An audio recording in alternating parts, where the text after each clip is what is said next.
ஆச்சி கொழுக்கட்டை மாவு வந்தாச்சு. ஆச்சி கொழுக்கட்டை மாவிற்கு கொழுக்கட்டை அச்சை கேட்டு வாங்குங்கள். 30 பேர் சேர்ந்து அடிச்சுங்க.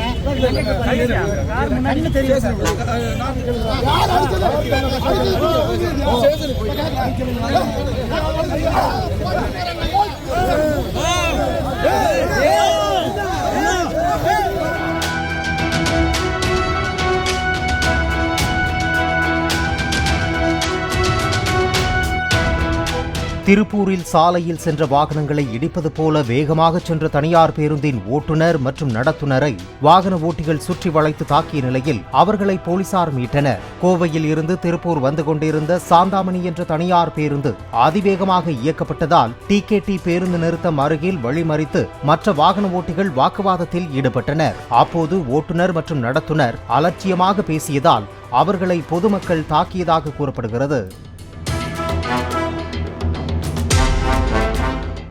ஆச்சி கொழுக்கட்டை மாவு வந்தாச்சு. ஆச்சி கொழுக்கட்டை மாவிற்கு கொழுக்கட்டை அச்சை கேட்டு வாங்குங்கள். பிளே ஸ்டோர் மற்றும் ஆப் ஸ்டோரில் இருந்து பாலிமர் செயலியை QR கோடு மூலம் பதிவிறக்கம் செய்யுங்கள். செய்திகளை உடனுக்குடன் பெறுங்கள்.